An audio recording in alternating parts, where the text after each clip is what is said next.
because God's entire focus is on you. And I want to focus on discovering and releasing, how to release your hidden greatness.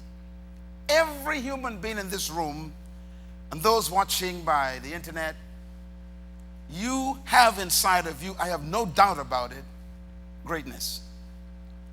But most people will die with their greatness on the inside. And this is why we have this conference. Because we don't want you to be one of those persons who die with their greatness. Let me say a few comments about greatness. Every human desires two things in life. I want you to write them down. Two things every human wants.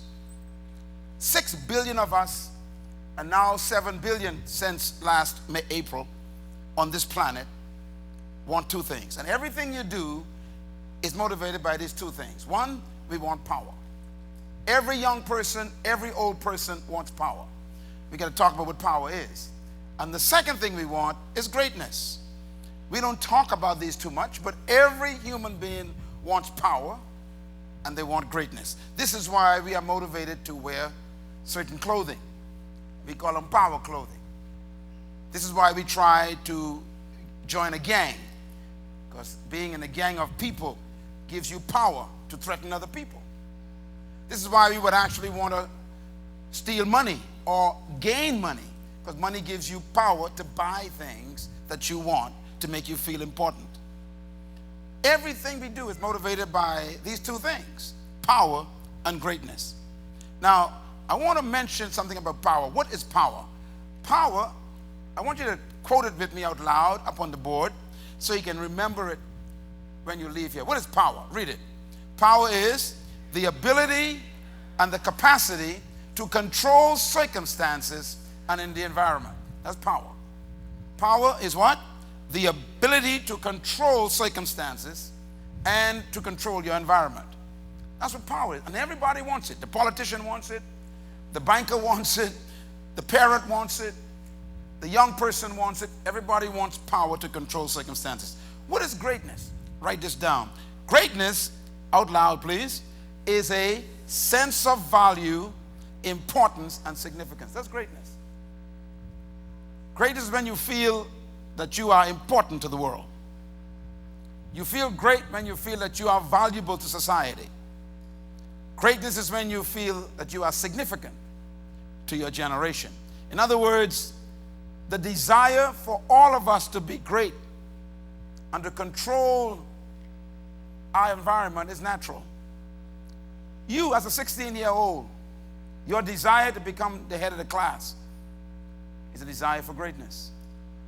You, as an 18-year-old, your desire to go to college and get a degree so you can get a better job, so you can make more money, so you can buy things you want, is a desire for control, a desire for greatness. And this is why people get in trouble. They're pursuing power and greatness. Now let me repeat again. The pursuit of power and greatness is natural. As a matter of fact, if you don't want to be great, something's wrong with you. If you have no desire to be powerful, something's wrong with you.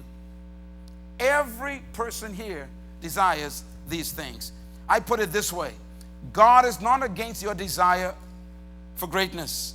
He's not against your desire for power, because God created you to be great. God never created a failure. God's desire is for you to be great, so he built into you greatness. Everything God created has built into it the ability to become great. Now I want to repeat the fourth one. Can you say it out loud with me? Go. Becoming your greatness is good for God. Say it again. Becoming your greatness is good for God. You know, when my mother and father were bringing us up here in this island, in a little town called Baintown, and we were a very poor neighborhood, and I remember my mother putting my shirt in my pants and pulling up my socks, and there was a hole in my socks, and she would roll it down to cover the hole. And she said, "Don't let nobody see the hole." And then there was a hole in my pants. She said, I got to patch that. She took my pants off and she sewed it and she patched the hole. And then she put my shirt in my pants and she said, now, I want you to leave this house looking good.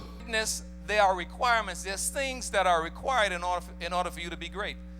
Greatness is not money. It's not fame.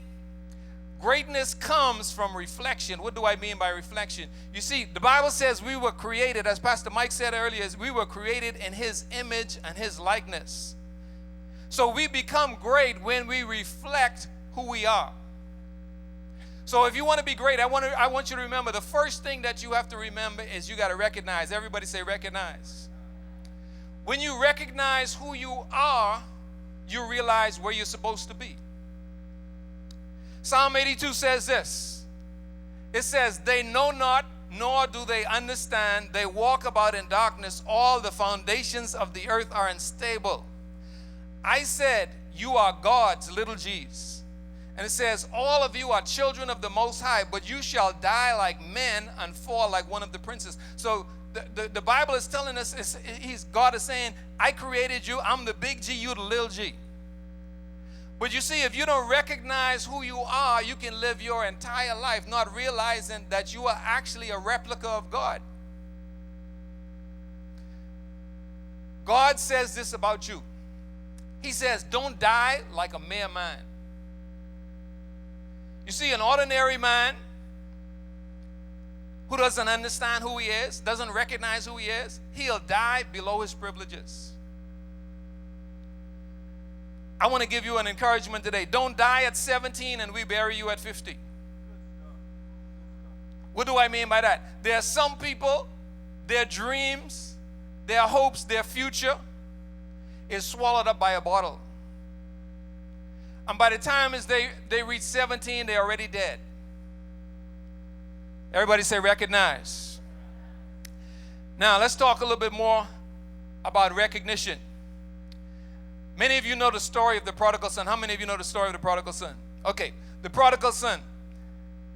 This is Luke chapter 15. It says, after he spent everything, there was a famine in the whole country, so he went and hired out himself to a citizen of that country who sent him to his fields to feed pigs. He longed to fill his stomach with the pods that the pigs were eating, but no one gave to him. So this young man who had a great inheritance, he came from a great father. He took his inheritance prematurely and went out into the country and wasted it away. He partied, he had a good time. What he called was a good time. And then he ended up broke. And he didn't have any money. And he was too ashamed to go back home. So he got a job feeding pigs. But I want you to notice the statement that comes after the story. It says, when he came to his senses. Everybody say it with me. Say, when he came to his senses. Now, what am I saying? When you recognize who you are, you come to your senses. You see, young lady, that guy you with, you don't recognize who you are. If you recognize who you are, you will recognize where you're supposed to be. When you recognize who you are, you may realize you're in the wrong bed. You at the wrong party. In this story about the prodigal son, one of the things it says that he was feeding swine. But it came a point in time in his life where he realized, I don't belong with swine. Touch the person next to you and say, you don't belong with swine. Now some of you may say, man, I don't hang around swine. But what is swine? Swine is something that is unclean or ungodly. So when you think you're not hanging around swine, I'm not calling your friend swine. I'm not calling your boyfriend swine. I'm not calling your girlfriend swine. But I just want you to think about what God says. Young man, you don't belong in prison. You're not supposed to be there. You don't belong on drugs. Young lady, you don't belong with a child at 18 years old. That's not you. You got to recognize who you are. Everybody say recognize.